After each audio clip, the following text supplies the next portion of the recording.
Hello boys and girls, today I'm reading the story Spaghetti and a Hot Dog Bun. The delicious smell of breakfast filled the air as Lucy's grandpa handed her a plate. Lucy smeared ketchup on her toast. She turned to her grandpa and said, "Papa Gino, Harriet said she's never heard of ketchup on her toast. Her family uses butter and jelly."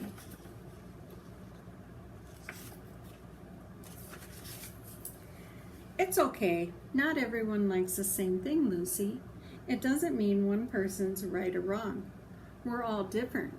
What a boring world it would be if we were all exactly alike." "Do you remember what's really important?" Papa Gino asked. "Yes, Papa. Even though we are different from others on the outside, we all have a heart with feelings on the inside."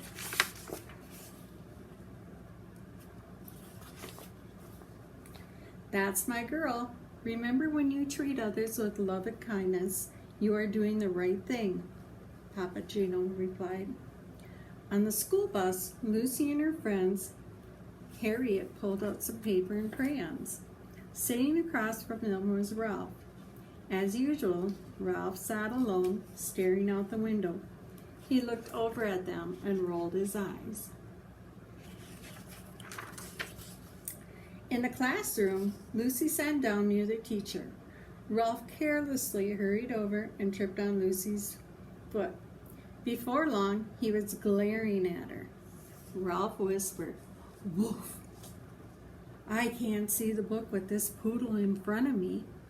Lucy could hear him giggling behind her. "Oh no, why did it have to be me?" she wondered.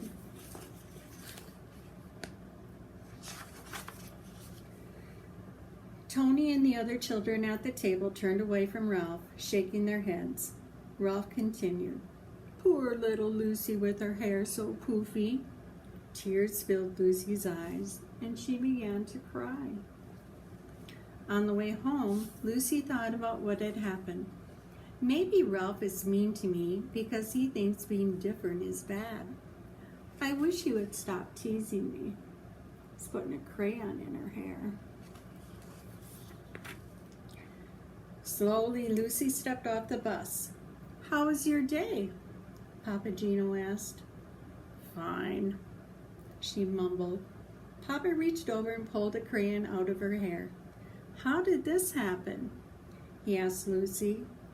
She didn't say a word. That night, as Papa Gino tucked Lucy into bed, he asked, "Is everything all right at school?" Lucy rolled over. He sat down and whispered, "Always remember, if something's not right, we can work on fixing it together."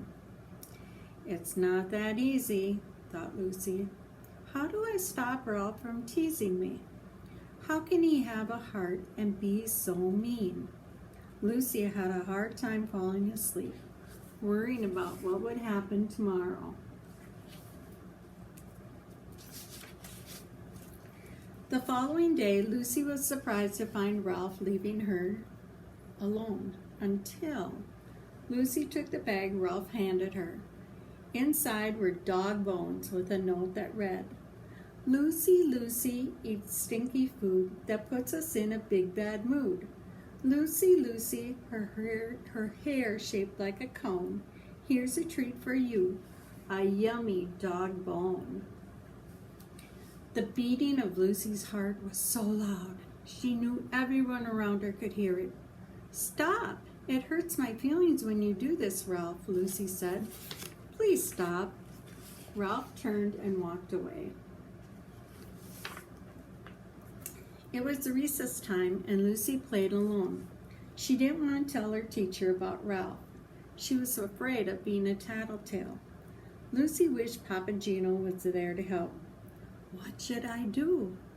she asked herself over and over. The bell rang as the recess ended. "Help!" cried a child off in the distance.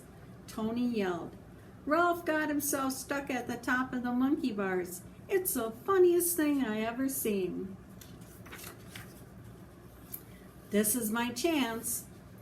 I'll go tell Ralph how mean he really is. M-E-A-N. Mean.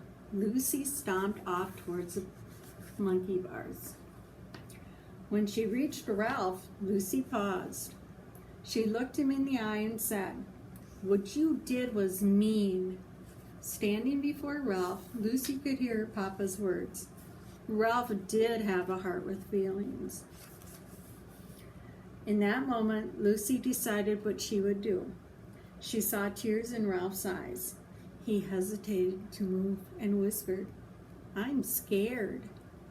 Lucy reached out and said, "Here, take my hand," and she helped him down. Then the two walked back to the classroom without saying a word. As the bus pulled to a bus stop, Ralph reached over and handed her a picture. Lucy was amazed by what she saw. "Thanks," she said softly. After she got off the bus, Lucy smiled and said, "Papa, there's this boy Ralph who was really mean to me. Today he was in trouble and I helped him." Papa Gino hugged Lucy and replied, "That took a bit of courage. It wasn't the easiest thing to do. You chose to treat others the way you want to be treated. I'm so proud of you, Lucy." As they walked home, she asked him what was for dinner. When Papa Gino said spaghetti, Lucy knew immediately what she would have for lunch the next day. Her favorite sandwich, spaghetti in a hot dog bun. I hope you enjoyed the story.